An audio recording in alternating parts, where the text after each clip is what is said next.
Halo guys, kembali lagi di Zoo Official. Jadi gimana nih kabar kalian? Sehat semua kan?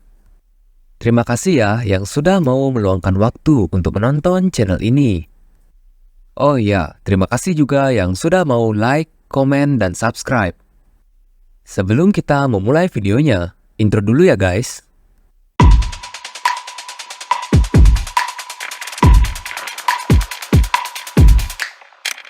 Ini sesuatu penghinaan bagi kekaisaran.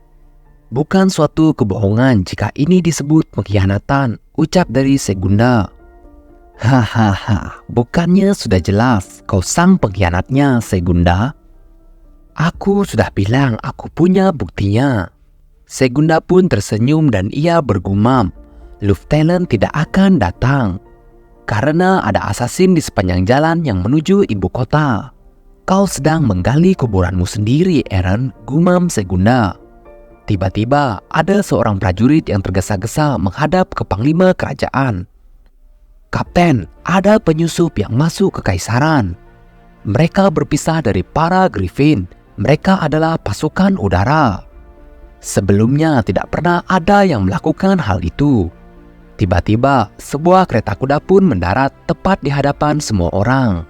Semua orang di sana pun terkejut. Mereka berkata, kereta kudanya dibawa oleh pasukan Griffin. Lalu mereka yang menganggap itu adalah... Lalu para prajurit seketika menyerang pasukan Griffin itu. Ternyata itu Karta yang sedang menerima serangan dari para prajurit. Bahkan Karta di sini sama sekali nggak ada sakit. Oi manusia, sungguh sambutan yang hangat, ucap Karta yang lalu ia melemparkan prajurit itu. Di sini Arangis menjadi terkejut.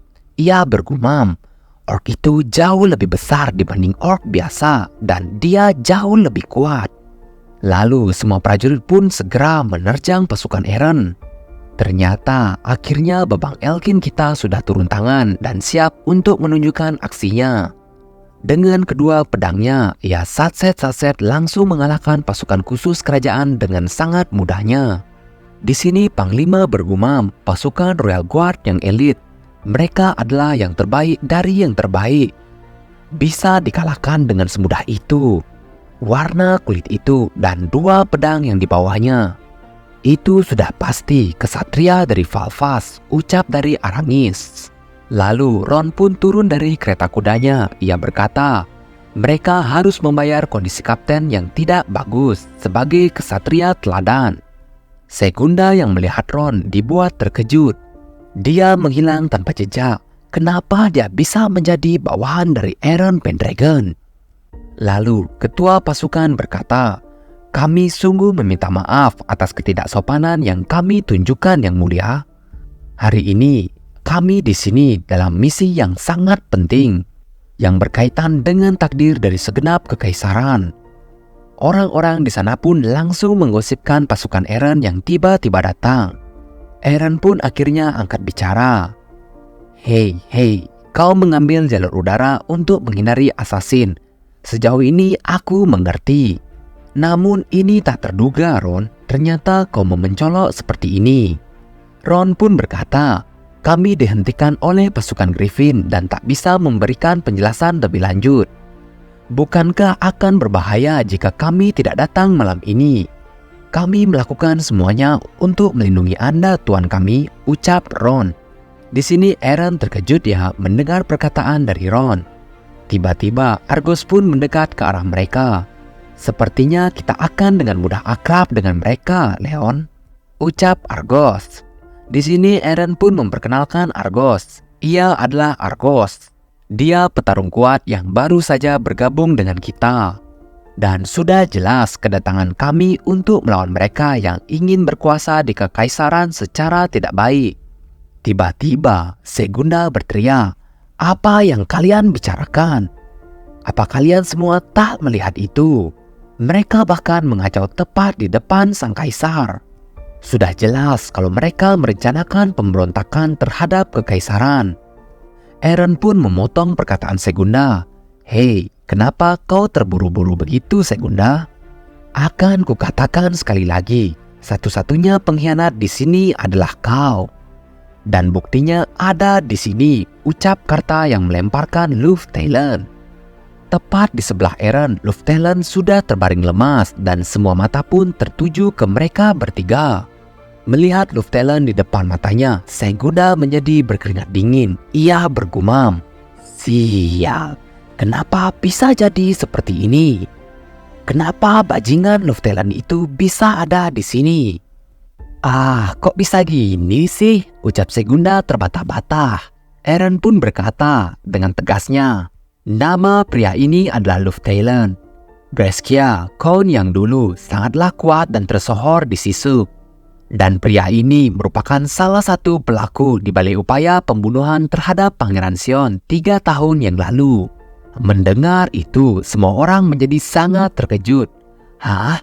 Apa katamu?" "Saya telah bekerja sama dengan Pangeran Ian sebelumnya untuk mencari tahu kebenaran di balik insiden tersebut. Untuk itu, kami menyusup ke Sisuk dan menemukan kalau Lufthansa merupakan seorang yang telah meracuni sang putra mahkota. Akan tetapi, pria ini tak lebih dari sekedar bidak di dalam permainan catur. Dalang dari permainan tersebut adalah orang lain. Jadi pria ini akan memberitahu kita semua," ucap dari Eren. Di sini orang-orang bahkan sampai terkejut ya mendengar perkataan yang dilontarkan oleh Eren.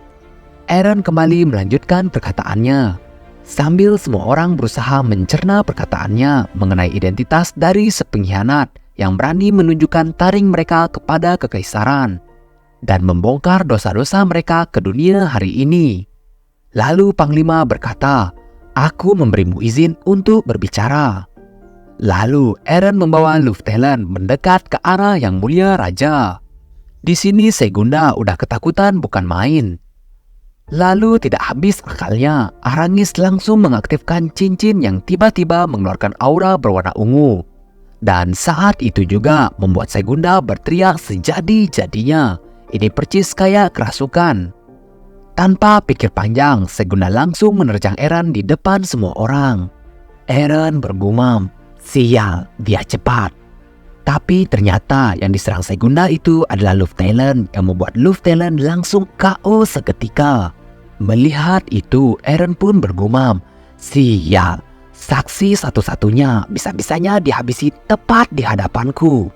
"Sialan kau Segunda," ucap Eren sambil melihat Segunda yang sudah tidak sadarkan diri. Melihat respon dari Segunda, orang-orang pun menjadi yakin Segundalah yang menjadi pengkhianat kekaisaran. Lalu Arangis pun mendekat ke Eren. Itu tak terduga. Tak aku sangka, dalang dibalik upaya pembunuhan putra mahkota adalah kaum Segunda itu sendiri. Sebagai perwakilan dari 6 Duk, saya meminta maaf sebesar-besarnya, Duk Pendragon. Lalu Arangis melanjutkan aktingnya. "Sama seperti yang kau katakan, Kon Segunda adalah seorang pengkhianat. Dan kau telah membongkar dosanya yang mengerikan sebagai pedang setia kekaisaran. Tidak salah lagi. Kau adalah harta karun kekaisaran ini," ucap Arangis. Ya, dengan begini sudah dimulai ya guys perang antara kubu Eren dengan kubu Arangis. "Tidak, itu tidak benar. Dasar bajingan," ucap Eren yang emosinya sudah meluap-luap. Eren di sini bergumam, "Ini benar-benar percuma karena buktinya sudah tidak ada. Bahkan jika aku memberitahu kebenarannya sekarang, tidak ada yang mempercayainya." Lalu dengan kejadian barusan, dengan ini jamuan makan malam berakhir. Tidak lupa juga Arangis berkata ke Eren, "Kalau begitu, aku juga akan pergi. Semoga kita bisa bertemu lagi suatu hari nanti." "Ah, tentu kita akan bertemu lagi di medan perang," ucap Eren dengan penuh intimidasi. Setelah itu Ian pun menghampiri Eren. "Hei Eren, apa yang sedang kau lakukan?" Tiba-tiba di saat itu juga Raja pun mengeluarkan suaranya. Arangis ya." Lalu kita dipindahkan ke suatu gedung khusus dan memperlihatkan hanya 4 orang yang ada di sana. Raja, Panglima, Ian dan juga Eren. Di sini Eren dan Ian langsung menjelaskan kejadian yang mereka lalui sebelumnya dengan sedetail-detailnya. Mendengar itu, lalu Raja pun berkata, "Eren Pendragon, aku akan menunjukmu sebagai gubernur Leus dan mempercayakan titah rahasia untuk menundukkan keluarga Arangis. Karena kau membutuhkan dana untuk menghadapan dengan wilayah yang kaya, aku juga akan mengizinkan peredaran koin emas Pendragon. Aaron pun berkata ke raja, "Yang mulia, apa Anda mempercayai cerita saya? Aku dengar dari Ian, kau adalah orang yang bisa dipercaya. Tapi menurutmu seperti apa kekaisaran saat ini setelah melihat Sisuk dan Alice? Apa yang terlintas dalam benakmu, Aaron Pendragon? Diriku yang sekarang benar-benar kekurangan kekuatan untuk memimpin kekaisaran. Aku tidak bisa menghentikan korupsi para bangsawan atau bahkan melawan Raja Bayangan Arangis. Dalam upacara pemberian gelar, aku sudah mengumpulkan semua aura yang bisa aku keluarkan. Tapi dirimu bahkan tidak gentar atau memberikan perlawanan. Kau malah mengasimilasi kedua aura. Itu adalah sesuatu yang bahkan aku, Ian, bahkan Sion putra sulungku tidak bisa melakukannya." Sambil menundukkan kepalanya, raja berkata, "Aaron Pendragon, aku serahkan masa depan kekaisaran pada kalian berdua." Dengan sigap, Aaron bersujud di depan raja. Dengan rendah hati, "Saya menerimanya, Yang Mulia." Lalu Sin berpindah ke arah salah satu duk yang rumornya tidak pernah kalah itu. Di sini ia berbincang-bincang dengan seseorang. Ini mirip seperti Aaron ngobrol sama Sol. Tapi di sini kita nggak tahu ya apakah dia punya seekor naga atau tidak. Lalu tiba-tiba orang yang diajaknya mengobrol pun menunjukkan dirinya. Katanya, "Kau tidak datang." Lalu terlihat sepasang sayap berwarna putih mirip seperti malaikat di hadapannya. Ternyata inilah dia utusan Dewi Iliana, sang malaikat Seyel. Wah, pantas aja ya rumornya itu dia nggak pernah kalah dalam peperangan apapun. Yang nge-carry aja malaikat, jadi wajar aja ya. Malaikat Seyel pun berkata, niatnya memang tidak datang, namun terjadi sesuatu yang menarik. Di dataran Lobstein, Soldrake dan Naga Hitam saling bertemu. Aku memikirkan tentang alasan mereka berdua bertemu di tempat itu, meski itu bukan wilayah mereka. Jadi maksudmu ada sesuatu di sana? Aku kurang yakin. Meski begitu, naga dikenal sebagai makhluk yang sangat teritorial. Itu sesuatu yang berhubungan dengan aura kaisar, aura keluarga Aragon, dan bahkan aura sang kaisar. Adalah anugerah yang diberikan oleh sang Dewi Iliana untuk mempertahankan keseimbangan di dunia manusia ini. Gara-gara pembunuhan Pangeran Sion, kondisi dunia ini hampir menemui keadaan kehancuran. Lalu Sin berpindah ke arah Aaron dan Ian. Ian berkata, "Secara turun-temurun, aura yang dimiliki keluarga kami semakin memudar. Seharusnya ayah sudah lama turun tahta dan mempercayakan tahta kepada kakakku. Tapi dia tak bisa melakukannya karena situasi saat ini." "Berapa umur Kaisar?" tanya Aaron tiba-tiba. "Raja berumur 55 tahun tepat di tahun ini." Mendengar itu, Aaron pun menjadi sangat terkejut. Bahkan Mimin juga, 55 tahun, kenapa bisa setua itu ya si raja? Lalu kita kembali ke malaikat Seyel. Di sini Seyel berkata, "Pangeran Ian, dia belum dewasa. Masih terlalu dini untuknya mewarisi tahta." Tapi aura Gofli mengalami perkembangan yang luar biasa dalam hal kekuatan. Tidak lama lagi, mungkin auranya akan menjadi lebih kuat daripada aura Ian. Kita kembali lagi ke Ian. Ia berkata ke Aaron, "Aku melakukan saranmu dan menyelidiki Gofli, tapi dia sekedar anak biasa." "Hanya saja auranya yang suram-suram," ucap Ian. Seyel di sini melanjutkan perkataannya. "Sepertinya ini akan menjadi lebih menarik. Gofli, Ian, Arangis, dan juga Pendragon.